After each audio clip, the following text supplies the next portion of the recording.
Iqulah Rastafari. Yes, I and I beloved elders. I and I beloved elders. Please, please, please. Make we give them some love. Yes, make we give them some love. Yes, I give thanks.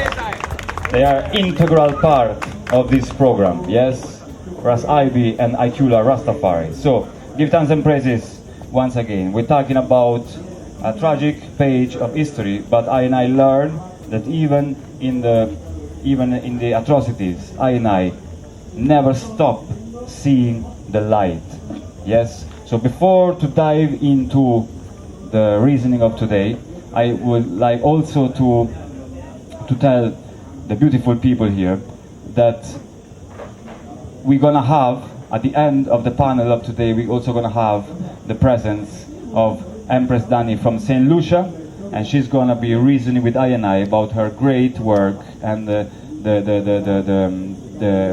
Rastafari movement in St. Lucia and all the difficulties that the brethren and the sisters had to go through during the years. So, in case you were thinking just to leave the place before the end of the panel, please don't do so, because the Empress is gonna come on the table and share some very, very, very interesting facts about Rastafari in St. Lucia. So, blessed love, once again. Yes, Iqulah Rastafari, Coral Gardens atrocities. The Rastaman rename the Bad Friday because it was what the Christian called the Good Friday. That is the Friday just before Easter, April 1963. We're talking about, just to give a historical context, we're talking about April 11th, 12th and 13th. Yeah, it was a weekend. Yeah, Good Friday coming to Easter. Yeah, that's why Rastafari rename it the Bad Friday, because there was nothing good about it. Iqulah Rastafari. Here is Imperial Majesty Emperor Haile Selassie I. Give thanks again for the house of Rastafari. Seeing to welcome I and I here, that I and I can share these moments, see it. And right now we're going to speak about the atrocities that I and I have been through. Seeing Jano, the honorable, see it. But first I say, Jah, Jah, be merciful unto I and hear I when I call. Ever uplift I and I head to be removed out of the dens of dragon, liars, thief, mongers, and sorcerer. Ever writes I and I to give praises forever. I and I have been beaten, robber for a name or language and I am and culture. Just smite the dragon that seek I life and I dread salvation. Just stand up for I rights, justice against the unjust rulers of Rome and the abomination creators of Babylon. Jews and Gentiles of different races, Jive smite them with the sun by day and the moon by night. Let their ways be dark and slippery. I and I, the optimist, stand strong in physical endurance and mental stability and spiritual grace, because we are confident in the victory of good over evil. Rastafari, Jah, Rastafari, Jah, Rastafari. Yes, when it comes to the Coral Garden incident, it was so honorable, it was very terrible. As Ras Julio stated, it is in the parish of St. James, And Coral Garden was a big plantation owned by a man named Carl Jarrett. And this was a sugar plantation. He owns the whole region in this region, see? And it's honorable because the slave plantation was also the sugar plantation where a lot of people work on, see? But what, because of colonialism, and because them suppressed the people so much, special court orders was given also. See? So whenever you find Rasta, shoot first and ask question after. And here I and I, we are here today and see that this is victory. Because one time the Rasta man could not surface. Could not surface. I and I have to hide in the bushes to surface. See? To come on the street? No. Because the police will be looking for the Rasta man and the Rasta woman. See? And I tell you, man, it's terrible. But give thanks today that I and I is here, that I and I can be reasoning here with ones and ones. Haile Selassie I. Give thanks. Yes, Ras Ibi. Blessed love, blessed love, blessed love. Hail him high, Rastafari. Yes, Coral Garden incident. Even though I was very, very young at such time and wasn't present, I have heard the story many times from I dear elders. and we all know about the atrocities that went down. And due to the approach, this is the whole thing here, due to the approach that the Rasta man, Rasta woman, and even the Picnic them took to this, if we call it sad incident, Rasta man can stand victorious and firm today, because we never reacted with violence or repercussion and aggression to such aggression towards I, but just with prayers and more faith, because at the time was Easter, right? So they come to crucify Rastafari. Yeah, they come to crucify Rastafari, and they couldn't. Through the powers of the Most High, Rastafari stand firm to such tribulation. And as we say, if we wasn't right, we wouldn't get the fight.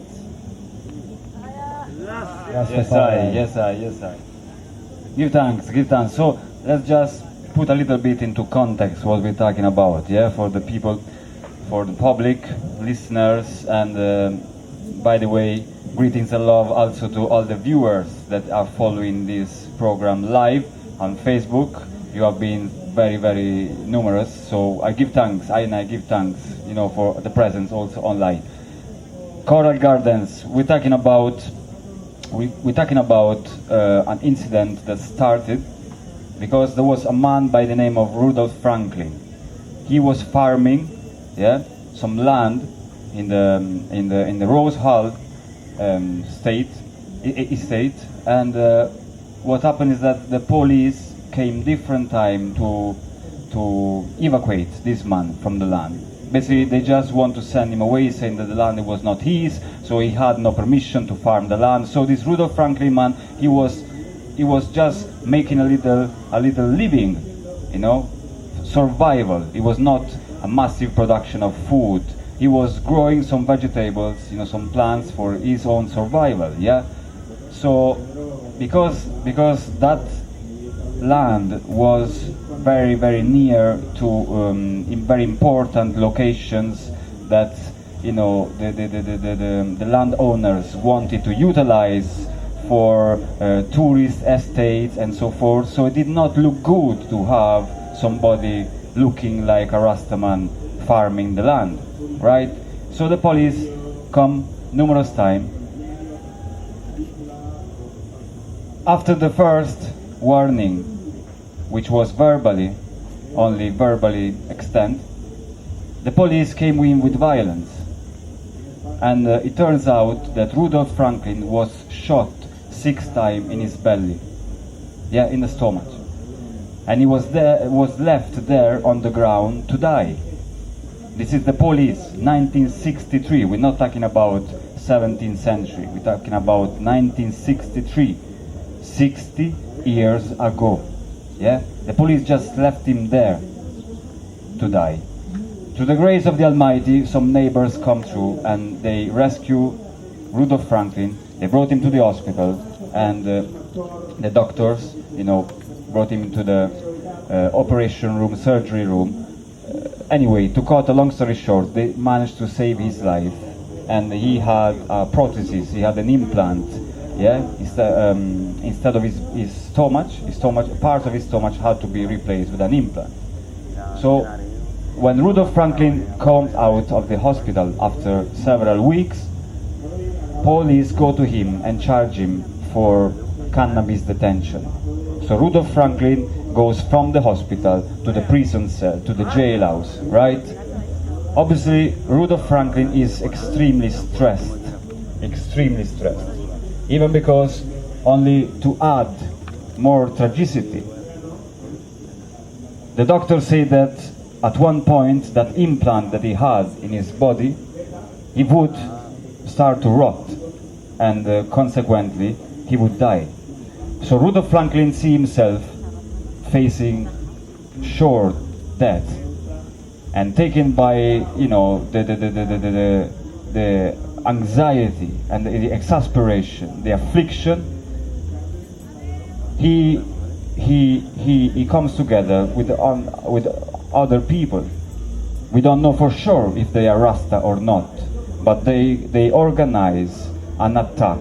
They organize a confrontation. Yes. So this is one side of the story, because when we come to this part of the story, we have two versions. One version says that Rudolph Franklin, teamed with other people that were identified by the newspapers at that time as a Rasta, and they decided to attack a gas station as an act of revenge.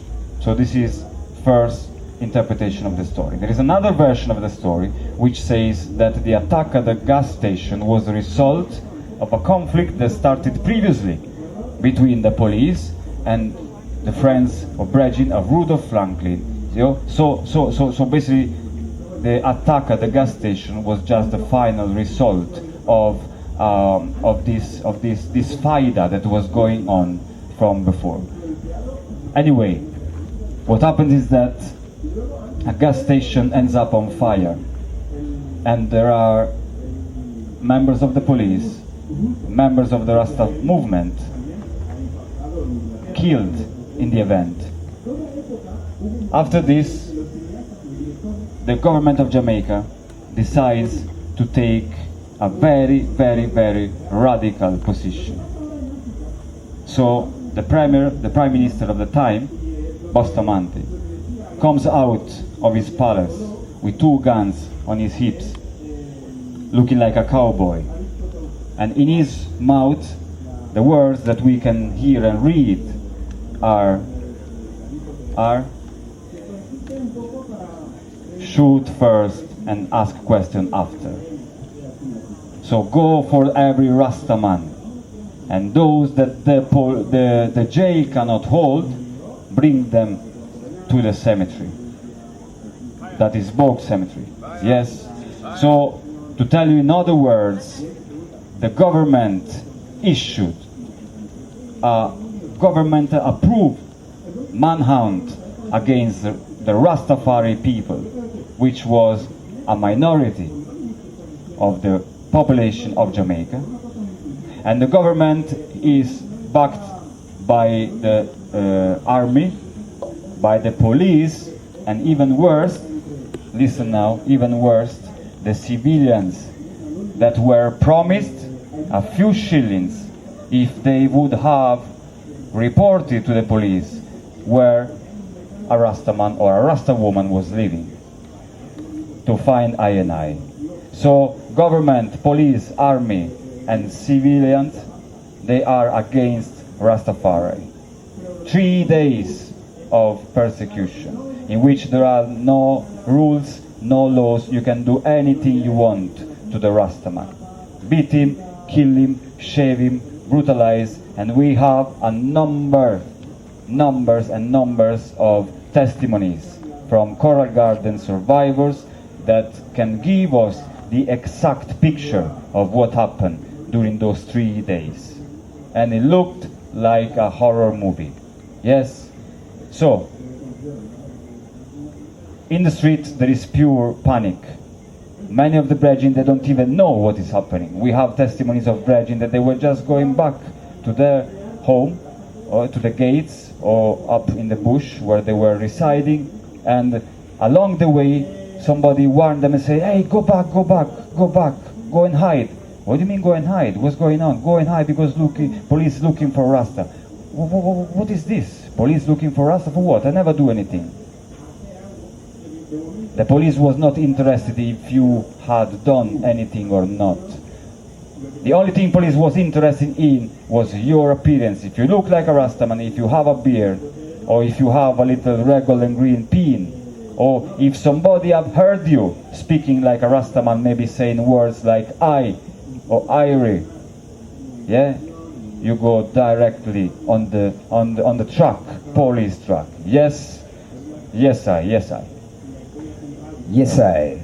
Also, the purpose of the whole thing with the Coral Garden incident, is that the atrocities that I have been through as a people also, and the Rastaman becomes the voice of the people from them time there. And the Rastaman always tell I never render evil for evil. So it's like the gospel was preaching on the street. The Rastaman said one love to the world, saying one love, one heart. And it didn't only take place in Jamaica, because all other Caribbean islands really up till 1963. From 63 come straight up, you know. Straight up, you know, because even I and I, seeing, touchable, went to Grand Cayman. That is about 1980, before Bob Marley passed away. I and my brethren, we fly into Cayman to check some other brethren. And when we went to Grand Cayman, there was this woman, the immigration officer, she stand up and she said, "You are not allowed to come to Grand Cayman. No Rasta can come into Grand Cayman." And she said, "How come you guys are here?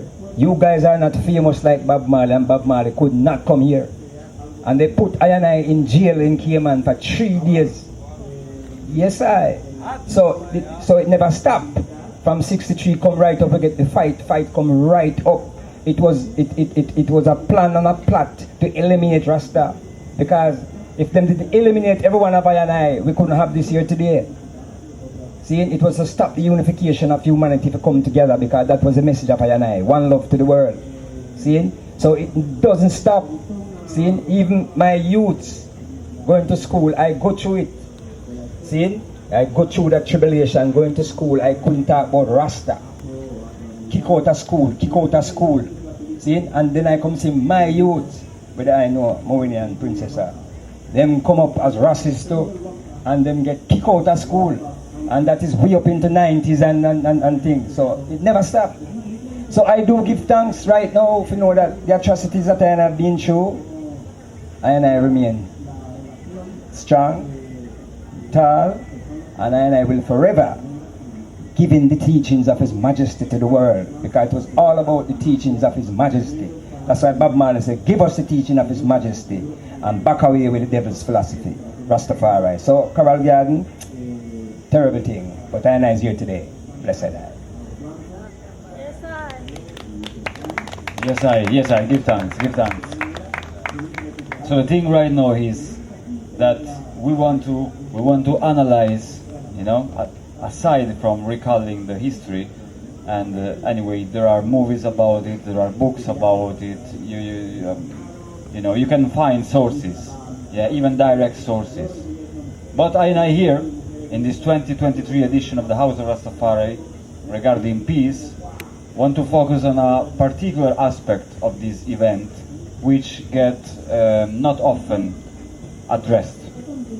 And this is the reaction of the Rastafari movement to the atrocity. Because most of the time, we look at the atrocity, which is, of course, very, very important, and until we have breath, we will keep talking about it, yeah, because I have to know our history, yeah.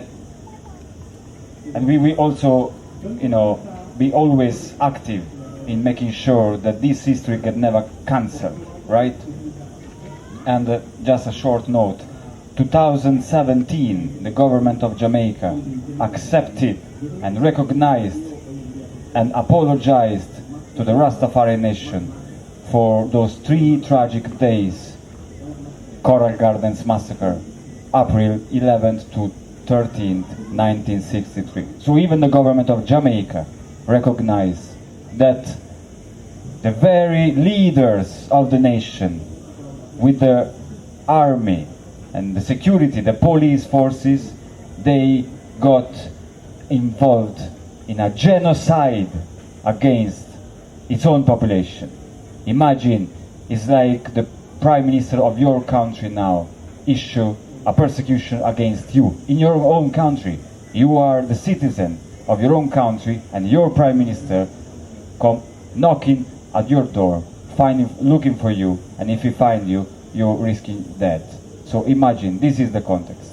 So we give thanks also for these progresses in history. The government of Jamaica has recognized and apologized, and have also, very important, granted some money for the Coral Gardens survivors that obviously they spent the rest of their life afflicted or negatively affected by these events. Right. Why are we talking about this? We want to talk about how the Rastafari movement reacted. Because, you know, when you are attacked, and when you see your house burning down, and when you see your your wife, your siblings, or your family, losing their lives or just disappear, like like the desaparecido, the same thing. You feel that you want to get revenge. You want to get your part of the story, and so you might get in your head that they did this to me, I'm gonna do something to them. But revenge was not the case in the page of history of Coral Gardens when it comes to the Rastafari movement.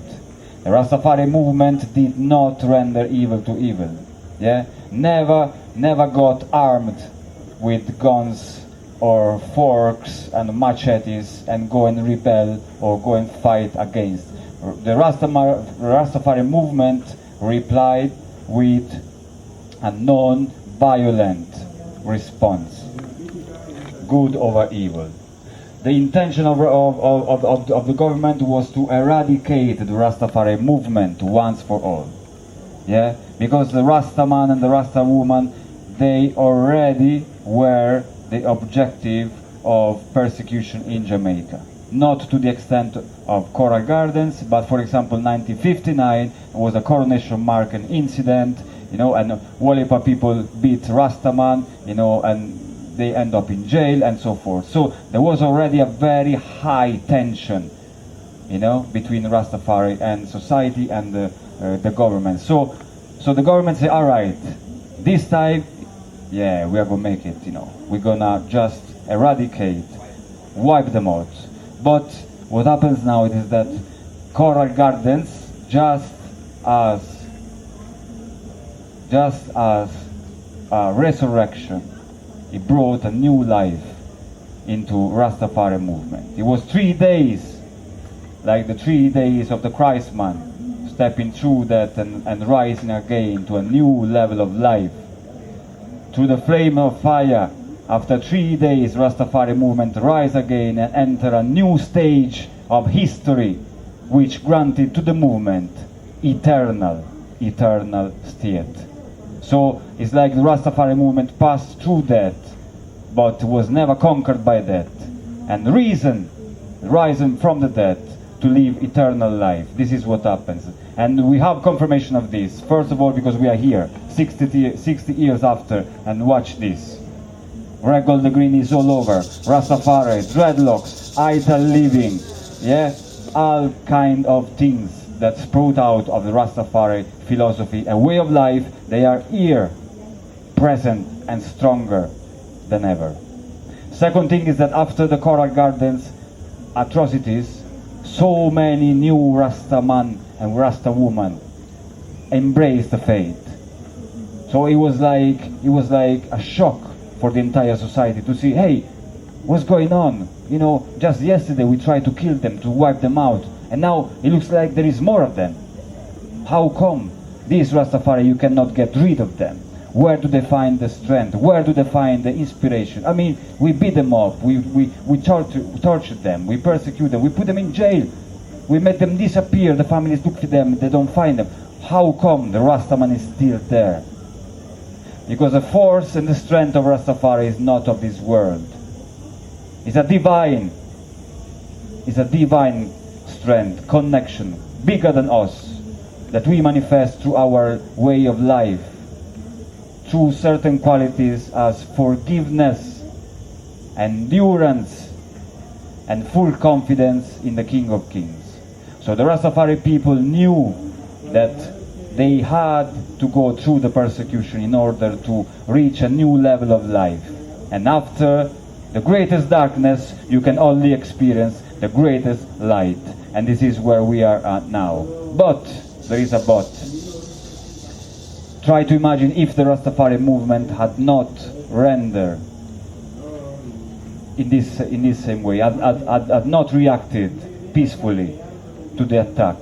If the Rastafari movement would have get guns and rifles, M16 and bombs and things, it would have gone straight there to the palace, where the premier was, prime minister, and bombed the place and killed the people. But what would have happened?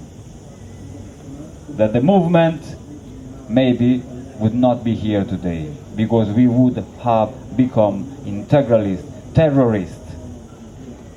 And terrorism and violence and killing and murdering is not something from the Almighty.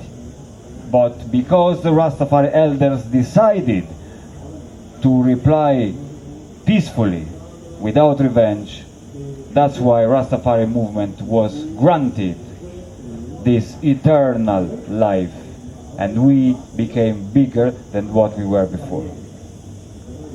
Give thanks, Rastafari. And out of that darkness cometh the light of the Naya Bingi order. And this order is the preservation of the movement. If it wasn't for the drums, seeing, I would be so weak. The drums and the chanting keep I strong. The drums vibration move mountains. So the forces couldn't come in again because we chant them down. Chant them down once, chant them down twice, chant them down 3 times, 4 times, 5 times. We keep chanting. Seeing the amount of chanting take place those times. All colonial weak fence, the Pope start drop, all kind of people start drop. Seeing? And Jah never give the power to a ballad to come crucify I the Rastaman.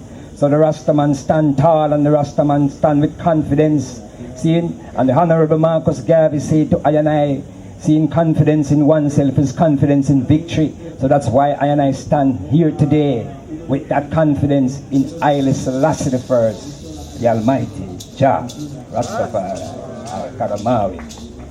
Yes, so it's a long road, you know. It's a long and rugged road. Seeing? Long and rugged road. But we never leave that order of peace and love. Seeing? Because that is the seed that I sow. Peace and love to the world. Seeing? All when them say Rastas are forbidden to enter certain buildings, we still stand strong.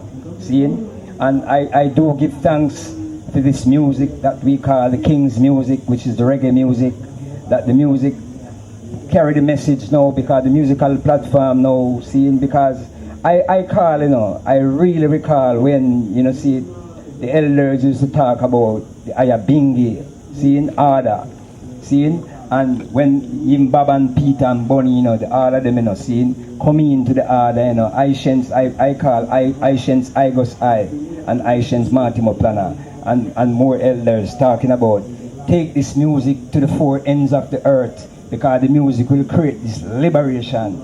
And I man see it today, seeing that the message from the Rastaman transcend itself to the 4 ends and make it happen. And I can see this today. I can say it's victory over the beast.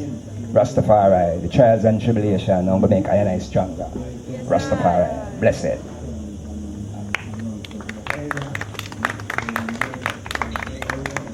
Yes. So before to step into the next part of the reasoning of today, let's just give a look at what happened after the Coral Gardens atrocities. Remember, that was 1963. Yeah. So we know that exactly 3 years after, something very special happened in Jamaica, 1966, and it was exactly the same month of April.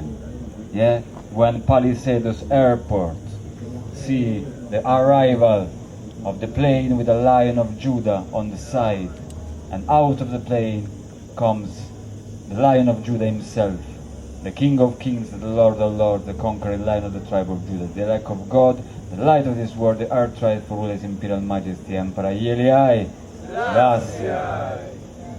His Imperial Majesty visited Jamaica in an official state visit and touched the same ground where the persecutions all over Jamaica were taking place. So exactly 3 years after the tragic events of Coral Gardens, His Imperial Majesty, the father of the Rastafari movement, come in Jamaica, yeah, to rescue his children.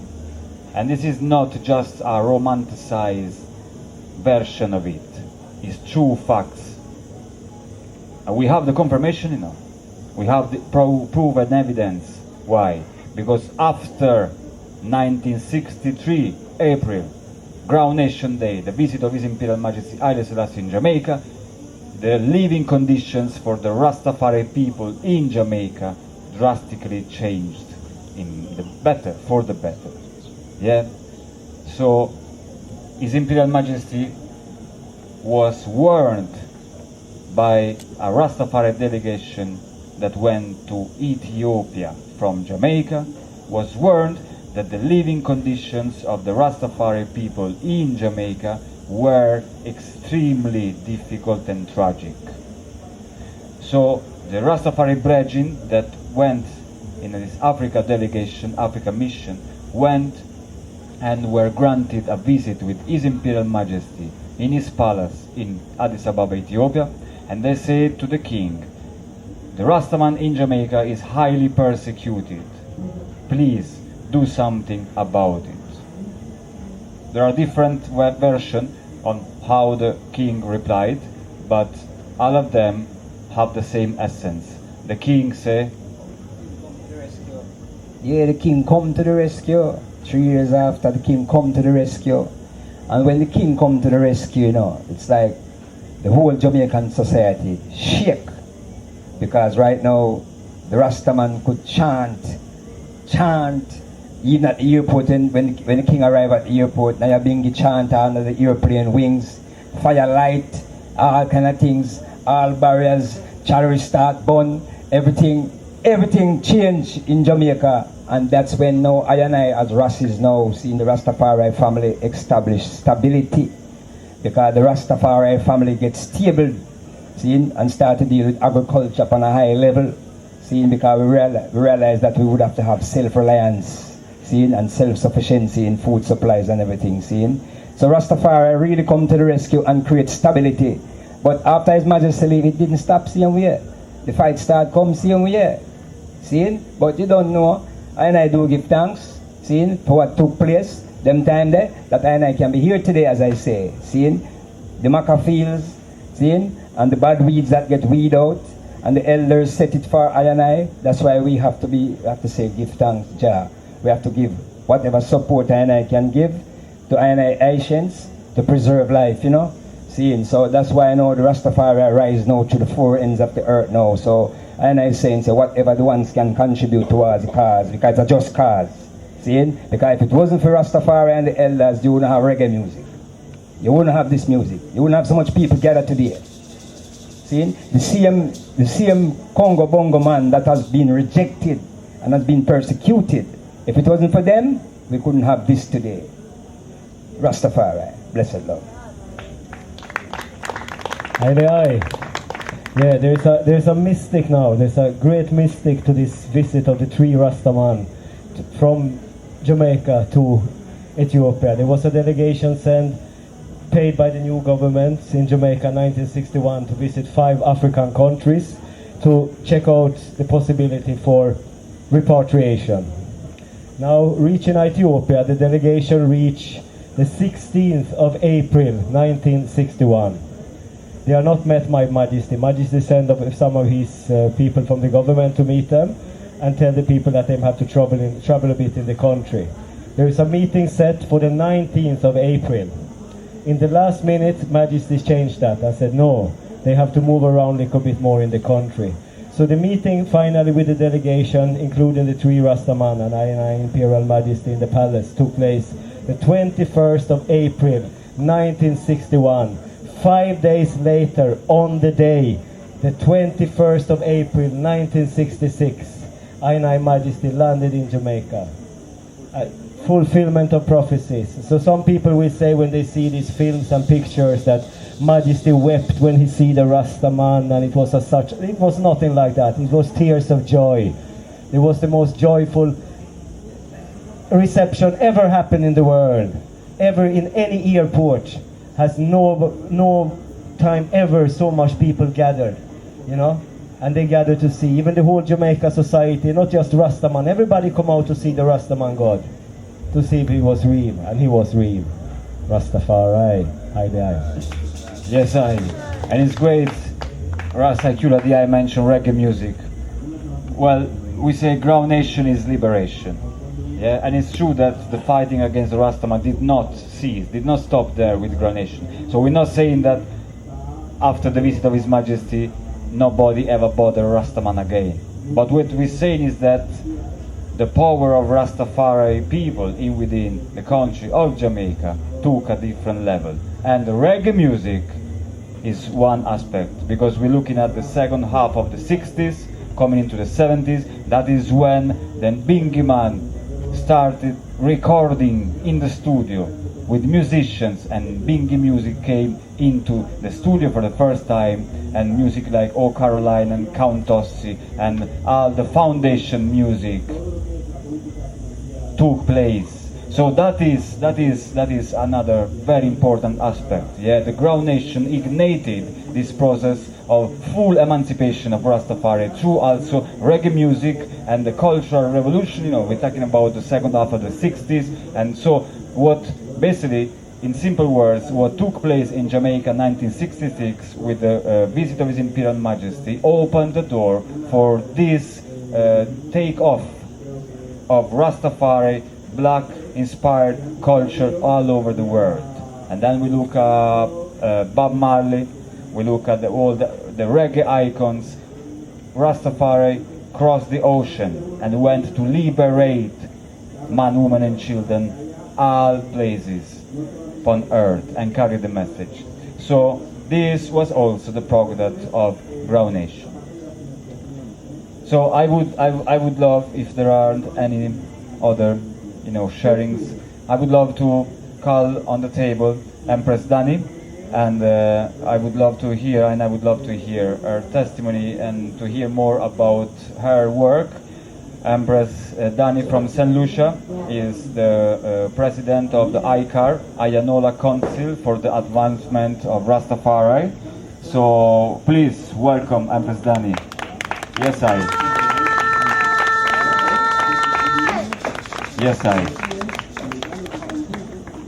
It's great to have the eye here, Empress. Welcome, greetings and love, Rastafari blessings.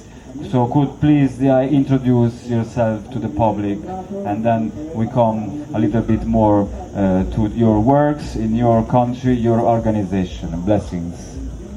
Greetings and love, ones, and I greet each and every one in the divine name of His Imperial Majesty, Emperor Haile Selassie I and Empress Mene.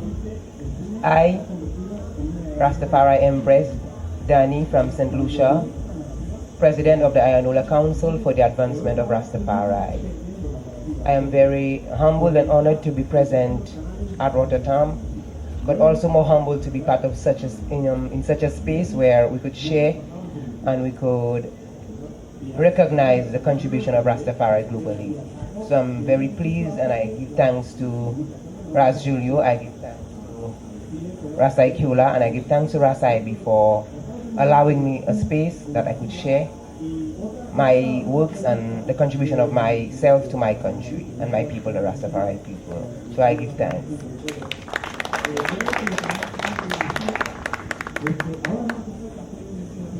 In speaking of my contribution to Rastafari, I would start even in regards to the Coral Garden Massacre. The Coral Garden Massacre did not only happen in Jamaica, but it was what we call the Dread Act by the Caribbean governments in the Caribbean, where they deemed Rastafari illegal in Dominica, in St. Lucia, in St. Vincent, in Barbados, in Jamaica. And since Rastafari was illegal, we had to flee to the mountains to be ourselves, to be who we wanted to be. And you find the persecution, the victimization did not only stop there, but it was a very sad time between the 60s going on to the 70s. I speak for St. Lucia, where in St. Lucia we had September 7th, 1977, where the government of the day gave orders to the police to go to our first Rastafari community, where the Rastafari community flee up a mountain called Monjimi, that's the tallest mountain in St. Lucia, and they flee up that mountain to move away from the persecution that was going on in Dominica already. Because in Dominica they had already, it was what we call Black Friday, and when we heard of Black Friday in Dominica, the Rastafari from the different communities went up to Monjimi to seek refuge. And the police went up to Monjimi September 7th, 1977, they burned down the plantations, they prosecuted the women, they beat out the children, threw our food, break down our clay pots with food in it, and then force them to go back to the communities to rehabilitate back into the communities. The Rastafari children hair was cut with cutlasses, the Rastafari women hair was cut with cutlasses, and it was such a dreadful day where you find coming from that time, the Rastafari kingman lose focus and lose strength, going back to the community where they were rejected. We were not engaged in school, we were not able to go to the hospitals to give birth and seek any health care, we were not allowed to travel on transportation because at that time it was illegal. People would ridicule you, people would make fun of you. And it was such devastation that you find our family structure was interrupted because we were not allowed to teach our children the ways of Rastafari. They would go to school as bald-headed children and they would force it upon them to be baptized. They would force it upon them to be involved in the same rituals in the schools. And we were fearful for them so much where we would not even want to grow dreadlocks for them. And you find with time, we protested, with time, we rebelled. In St. Lucia, we rebelled. A lot of our elders, we have Mama Labi, we have Sister Sheba at that time, who fought and stood a good fight that I today can be at Rototom and be allowed an opportunity, a better opportunity, because they stood firm, they stood steadfast to really fight the struggle. And you find in the early 80s, just after independence, the Minister of Education at that time, Louis George, he allowed our children to go to school with locks. That was just after 79, going to 80, 81. But in allowing us to go to school, the secondary school principals would not allow Rastafari children because of policy to attend school with their locks. So you find all ones like myself was not allowed to go to school with dreads at that time in the 80s that I went to school in secondary school in the 80s. I was not allowed to go to school in the 80s. And you find it took a turn where my children were denied opportunities where they were not allowed to go to school. We see these events not as being victims, we see ourselves being victorious, we see ourselves as victors because we did not give up, we held steadfast, where today now you find what we fought for, what we were persecuted for, what we were laughed at for. Ita living vegan is a big thing now in the world. It's so commercialized where everybody now is into vegan and Ita living. Marijuana, we were sent to jail just for a spliff. Our locks was cut just for a spliff. Now cannabis is the next green gold, the next big thing.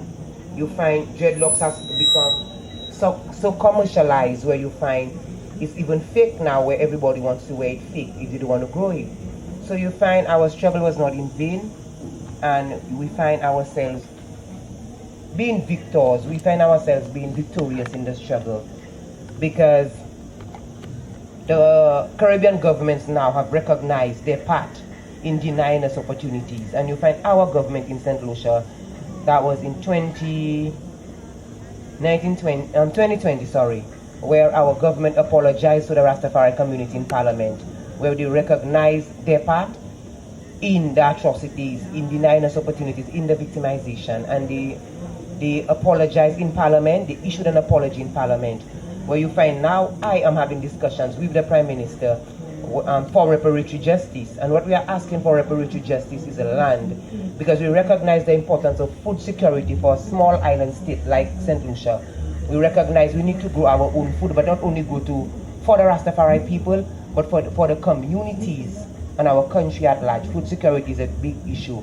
So what we're going to government to seek is reparatory justice, that we're asking for lands that we would have our own farm, have our own school, have our own development. So to move away or not to be too involved, we would want a communal setting where we could be self-sustainable in everything. Our education, move away from the syllabus where we could teach our own children our own history, teach them what we know, teach them that the Rastafari culture, the Rastafari Livity, the Rastafari education will not be lost, and they themselves would embrace it, and we now would have a continuation of a beautiful culture, a beautiful people, a beautiful history, a beautiful story. So these are the things we really want to accomplish, coming from so much atrocities. We no longer want to be victims, but we want to contribute meaningfully to our society, to our country, to Africa. So that is where we at, where in Antigua they're doing a great job, where the government has already given land to the Rastafari community in Antigua. They have already given them the license to cultivate marijuana. They have already given them machinery to till the soil. So Antigua is way ahead. But our government is very supportive of us in St. Lucia. They're very welcoming of our demands and what we're trying to accomplish in our country. And I just see positive moving forward. And even speaking internationally to what Rototom is doing now, especially what Ras Julio is doing, with all the reggae music, with all the different aspects of the festival, but we still have a sector where we can teach what is Rastafari, who is Rastafari. We can find the education, and ones could sit down and listen.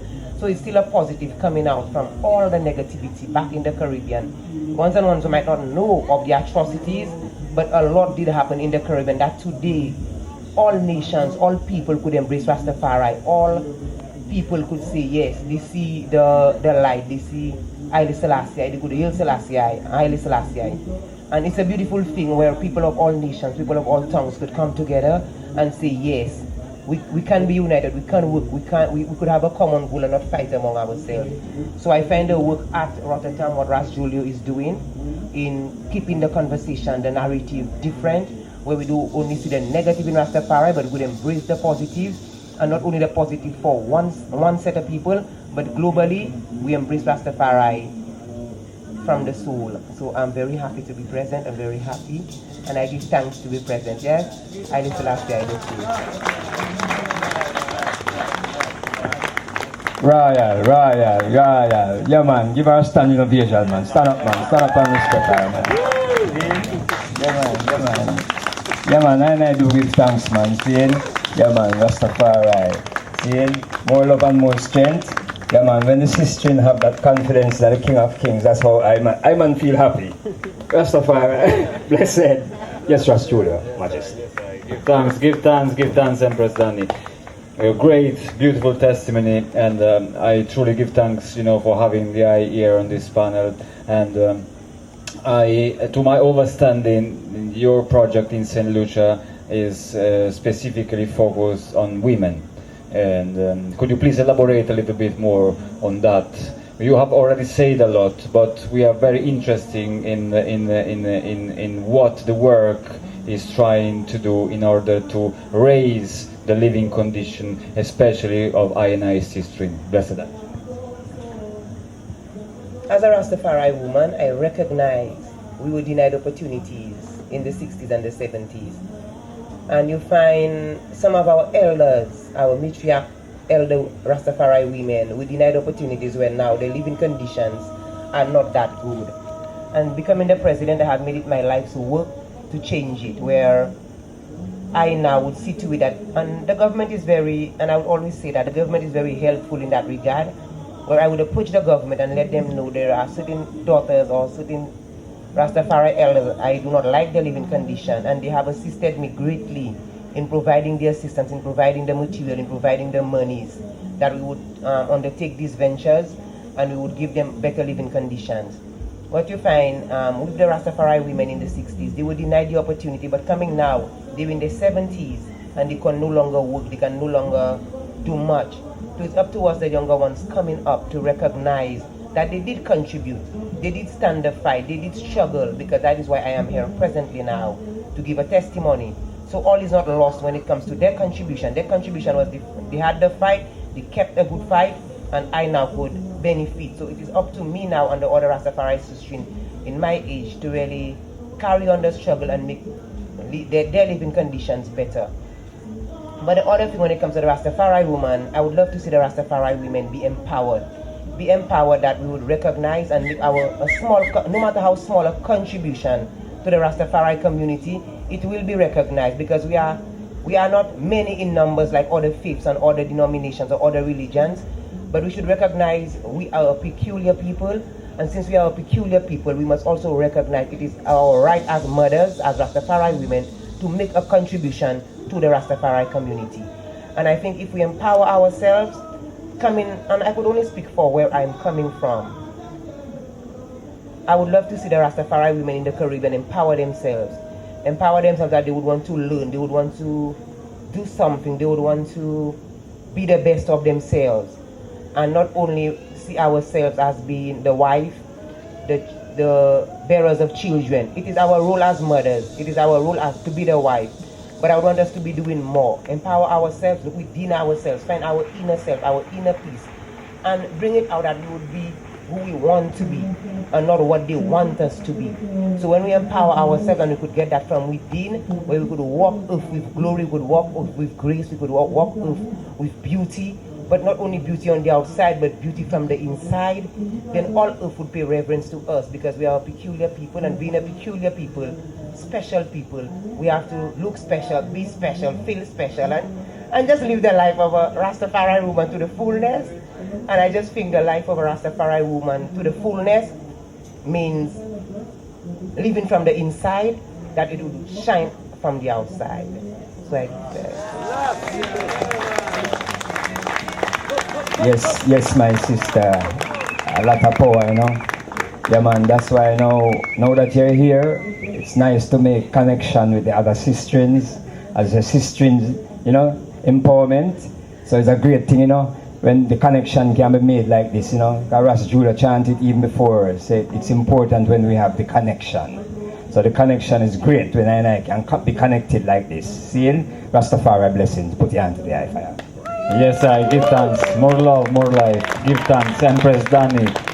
Yes, for your special contribution. So before to seal up and step into question and answer, we often talk about Jamaica, you know, when Rastafari in Jamaica is, but the whole Caribbean islands, they have been, well, witnessing a lot of persecutions. But at the same time, through the numbers of Rastafari people in the Caribbean islands, we know that there have been a lot also of contributions that the Rastafari people have made into the society. So when it comes to St. Lucia, what would you think is or are the contributions that the Rastafari people have implemented into the society nowadays? in regards to our contribution in society in St. Lucia, I would say agriculture, because naturally Rastafari people are born farmers and natural farmers. And we have made meaningful contributions in the aspect of farming, because as Rastafari people, we know the value of food and we eat differently to other people. So we try our best to grow what we eat and eat what we grow. And you find we are independent people as well, where you find we like to do for our own. So you find in regards to food security and contributing to agriculture, we have played a major role in contributing to agriculture. Honey production, you find the Rastafari people in St. Lucia have contributed immensely to the honey production in St. Lucia. But our contribution have not only stopped there, where you find our children now are doctors, they are nurses, they are engineers. So the opportunities that was once denied, our children now are reaping these benefits, where they are taking advantage of university education, tertiary level education.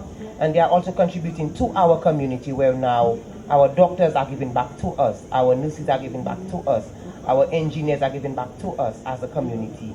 So we value these kinds of contribution, and we give thanks for it as well, because it's not only our community that's benefiting, but the entire country is seeing, yes, they denied the Rastafari people the opportunity, but now their children are Rastafari, and they are also contributing not only to us, but to the wider community as well. So we give thanks for the evolving and making it better. We give thanks for that. Yes, my sister. Once again, enough love and blessing, man, and a power. Seeing your contribution is well needed. I Selassie the first. Give thanks. So farming, very important topic. I know Dia is involved directly with farming. I was holding a reasoning just in the backyard a few days ago, and Dia was explaining the whole process. Could Dia elaborate a little bit on that, the 1,000 plants given in advance, and the process with which you structure your empowerment? I'm a farmer, and I'm a proud farmer at it too. And I'm specialized in bell peppers. But one of the things we have undertaken as an organization is to empower one Rastafari farmer with 1,000 planting plants, 1,000 dashing plants, 1,000 plants. And after they've harvested, 1 year later, for example, plantain would be 9 months to a year later. So what that Rastafari Kingman have to do is pay it forward to a next Rastafari Kingman, where he would now allow him to have 1,000 plants. And with the Rastafari people would come together to help him prepare the land, to help him plant the 1,000 plants, and then he would take it from there. That plantain or that farm would empower him. So what we're asking of him now is to empower an other farmer with 1,000 plants. We're not selling it to him, but to empower. When they harvest the plantain, that farmer now would look at the Rastafari sister who have a market stall, who sells at the market, and give her over 5 plantain, 6 plantain, or 2 boxes of plantain. So in that way, she would not go out to buy plantain from her next farmer, but we would have given her an opportunity to get 5 from here, and from my farm they would get a box of bell peppers, from her next farm they would get a box of dashing. So that Rastafari Empress would have something to do. She would have something to a sustainable form of livelihood that would support her. So in empowering our people in St. Lucia, what we ask is to pay it forward. We come, we give you 3 days work for free. 7, 8, 9, 10 of us. Next week, you do the same. If we have a next crew, you join us and we go out to a next farm to empower a next Rastafari family. So you find we have small communities, like 17 constituencies, small communities. What we're trying to do is to have a sizable enough farm in each community, a Rastafari farm, and have them specialize in a certain crop. So we don't want 9 plantain farmers and 20 potato farmers. So if we could have 1 plantain farmer, 1 potato, but we specialize in that crop, that's what they would be working towards, their own production. So if I am in need of potatoes, then I could call my brother, I need 2 bags of potatoes, and the next sister. So if everybody is specialized in a crop, then we would have sufficient. Unlike if everybody is doing the same crop, then we have too much. We do not have a market to sell it.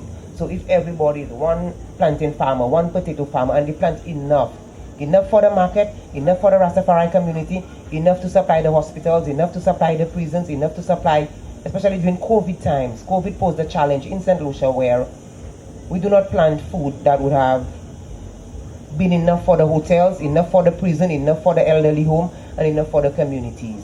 So COVID now gave us awareness that we need to do more. And in doing more, we need to do it from a community level, where we do not go and stand up on the line where Red Cross will feed us with a bag.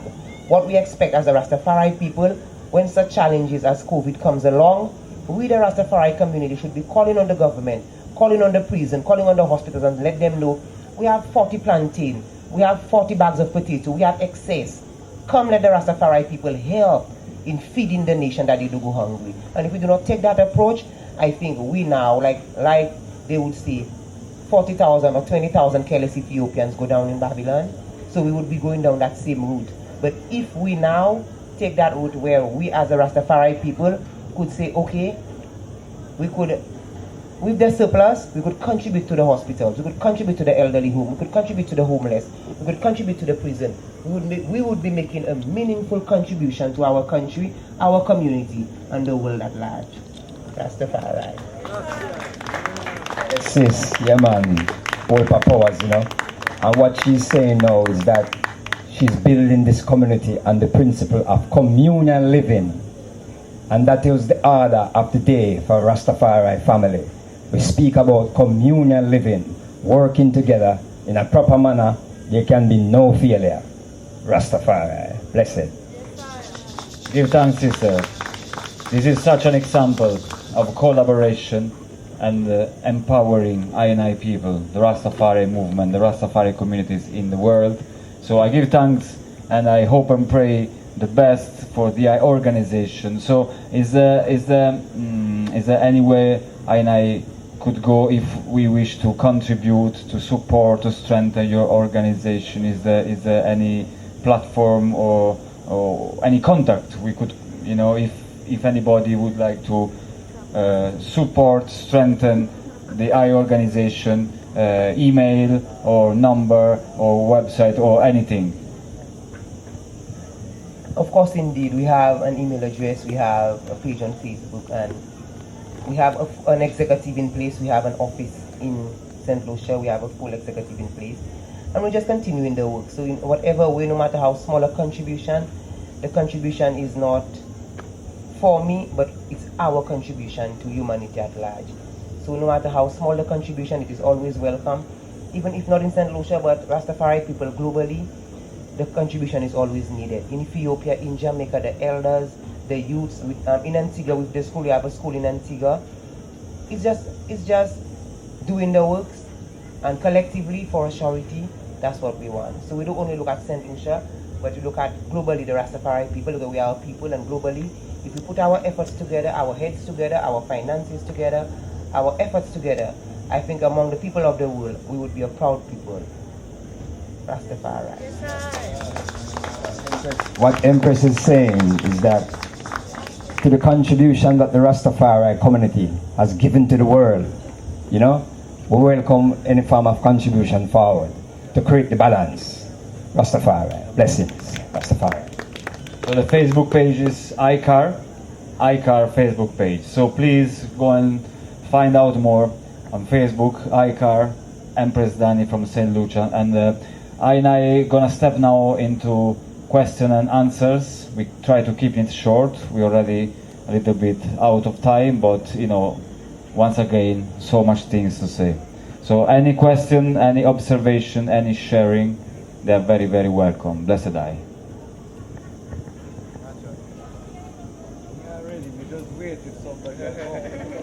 Ras George, don't wait for me too long, Gaya.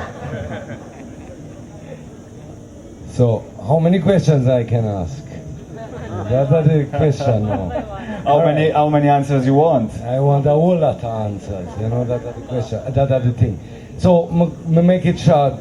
Come forward to Sister Danny. Bless up, Rastafari. There I mentioned that the item give plants out. Is it the item have a nursery there where the item grow young plants and then give out the plants? Closer, Sorry. yes. Is the item have a nursery there, plant nursery where the item grow the plants so that they can be given out then to the Rasses and to the sister in them? Or is it like, I understand it like I rather give the fruits them or I give the trees them to? I'm a planting farmer, and I have over 1,000 plants of plantain. Most time you'll find one plantain tree would give you 7, a healthy plantain tree would give you 7 and more plantain plants. Yes. So what I would do is if a brethren want 200, I would give him 200. If he agreeing to give a next brethren 200, 1 year later.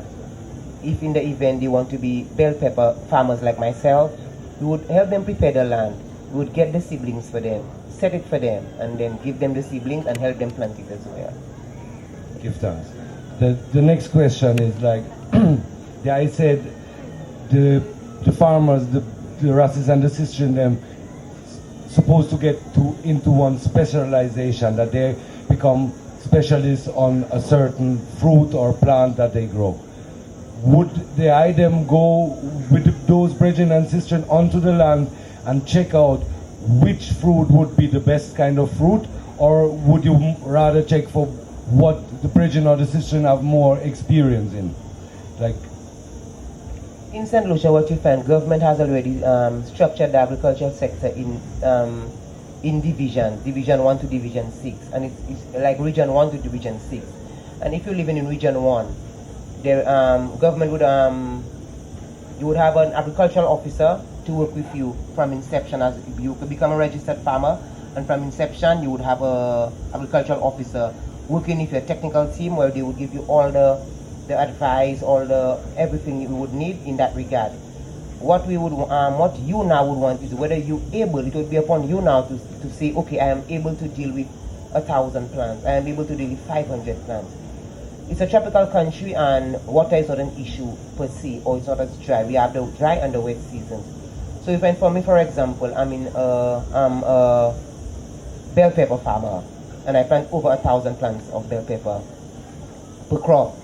And if I was to say, okay, in Region 5, they have 15 farmers, and just because of the price of bell peppers, all of us selling bell peppers, then when we flood the market with bell peppers, the price of the peppers will go down, and we will not get our full price for the quality of peppers. So what we're trying to do within the Rastafari community is to look at the farmers and say, okay, I'm already a bell pepper farmer, but we also need okros to don't do bell peppers. And the agricultural officer would also advise you, because they would have the statistics, they would have the records of all the farmers and what they're growing.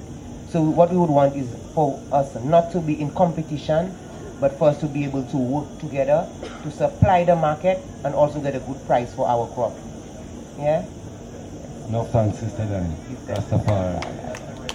There is a certain amount of money that has been put there, and most of it has been already given to the survivors. There has been also a residence for the survivors, but the money gets managed, I think, to my understanding, in collaboration with the Coral Gardens Benevolent Society, right? Which is an organization which is separate from the government, right?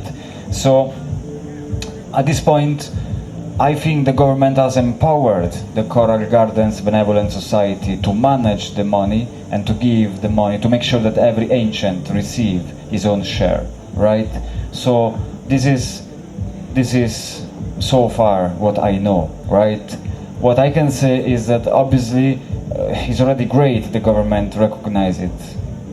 Obviously the effort is great, but I have to say that as a member of the board of World Sun and Power Collective, we know of Rastafari ancients that even though this process was advanced and initiated, yeah, they were still struggling with their own lives.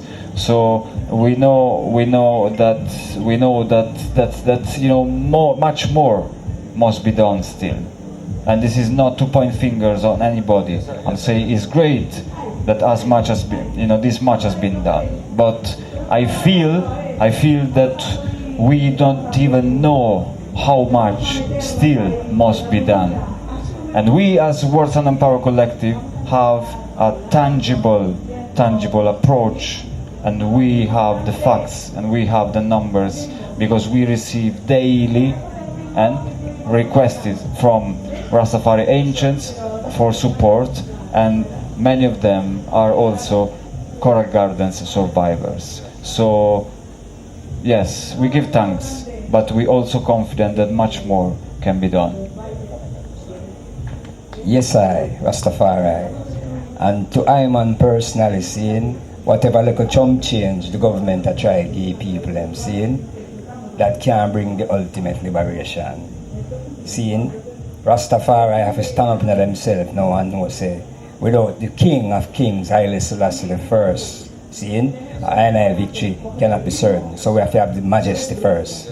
Seeing because the compensation that not given to I, seeing the amount of pain and struggle and death to take place, money couldn't really liberate I that way there. But give thanks to the little effort that I try still. There I know, seeing Rastafari. There I understand. I ask this also because of these little steps that are done within the island now to reparate.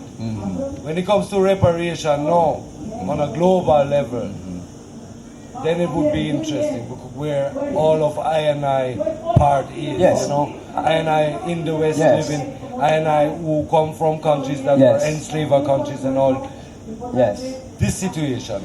But my last question now is, are we safe from a global Coral Gardens incident? Well, Bingy man, I tell you something, you know.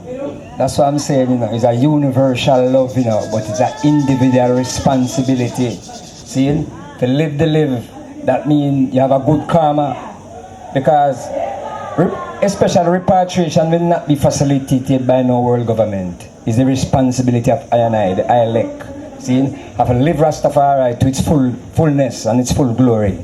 Jaja. Yes, I am. God bless. But Ras Iqulah, just one little thing. Yes, I am. So where is I part? And as white, let me put me say white Rastafari in the reparation. Because the reparation, just as I just mentioned, Yes. it just can't done by money. No. Reparation means to bring something Yes. back or forward into the state that it used to be. That means That's right. there's a lot of work, there's a Yes. lot of psychological work, Yes. a lot of social work Yes. that has to be done. So where I standing at that part there? In regards to reparations now is an international discussion, and for CARICOM has taken over the reparations discussion, and it is being spearheaded by Sir Hilary Beckles of the University of the West Indies. I personally, when it comes to reparations, I have a different view of reparations. We the Rastafari people has been calling for reparations with repatriation. And we started that discussion so early in the early times where we were ridiculed and people calling us monkeys and telling us, go back to Africa to starve, and people ridiculing us. And now you find reparations now are being discussed at the United Nations, where you find European families or European descendants of colonialism has now gone down to Grenada and given them some money in regards to reparations. And you find royal families around the world are making apologies for reparations. Rastafari people, we must take reparations so seriously, and I speak of reparations so passionately, where at times it makes me emotional. Reparations can never be paid with money. Yes? Reparations have to be an approach where even you as a white Rastafari must find it within yourself to say, why, okay, as a Rastafari white person, what's your part in saying Selassie is God, and how do you yourself look at me as your sister? So the healing must even start from within I and I self. Reparations have to start from within, where we embrace, where we heal, where we reconcile, where we look at our differences, our commonalities, where we have so much work to do when it comes to reparations, and money cannot. I hate to hear people speak of reparations in terms of money. If we have to speak of reparations, I strongly believe repatriation is not for all, because I do think African is everybody from the diaspora, but I think reparations must speak in the regard where reparations with repatriation. If now CARICOM governments have to say they pay reparations, or colonial governments say they pay reparations to Caribbean governments, and then we the Rastafari people agree to reparations being paid to the Caribbean governments, how do they facilitate us with repatriation? That's one of the key questions. With reparations, governments in St. Lucia or the Caribbean, and knowing corrupt governments, knowing criminal politicians, they will tell you no. They don't want to hear Rastafari speaking of repatriation. They will use it for social programs. We'll build school, we'll build health centers, we'll build this. But we have always been saying reparations with repatriation. So I strongly believe we the Rastafari people of the world should speak of reparation as one group of people, and do not go with the government and say, okay, St. Lucia will accept reparations for everybody, St. Vincent will accept it for everybody. Because if that is such, repatriation will never be realized. And if reparation is to be paid, I need reparations with repatriation. I hear Ras Iqulah say reparations with the government, world governments. If we have to sit down and expect it might never happen. But in the event now, it is happening, where it's at the United Nations, it's the European Union, the African Union, is already recognizing, because a couple of weeks ago, President Ruto of Kenya is saying to the black people in the diaspora, there is nothing called a visa in going back to Kenya. Come home. So if we're saying come home, and the colonial governments, Britain, Belgium, France, Germany, Spain, Portugal, decide to pay reparations, we the Rastafari people must know where we stand and how we will be counted in reparations. Yes? Rastafari. Yes, give thanks again, sis. Give thanks, Rastafari. Yes, I give thanks for this beautiful panel. Give thanks for all those that contributed from this side, that side. Yeah, oneness. So we're setting up the reason for today, and we're gonna see each other tomorrow at the Reggae University. So tomorrow we want to be here, okay? But the House of Rastafari moved down to Reggae University for a session with the Reggae University, yeah? And it's gonna be at 6:50. So please remember, tomorrow is the only day we're not here, and also the time changes. It's not 4:30, it's 6:50 at the Reggae University. We're gonna start with a shorter Nyabingi chants introduction, and then we have the panel is peace is not an ease, it is a becoming. Yeah, Rastafari and the world united for peace. So we're gonna reason about the one of the most famous speeches of His Imperial Majesty Emperor Haile Selassie I regarding peace. Yes, peace is a day-to-day problem, the product of a multitude of events and judgments. Peace is not an ease, it is a becoming. We're gonna look deeper into this speech, and I can assure you that we're gonna find so much revelations. So please make sure you will be part of it. 6:50 tomorrow, Reggae University, House of Rastafari is one perfect love for you all.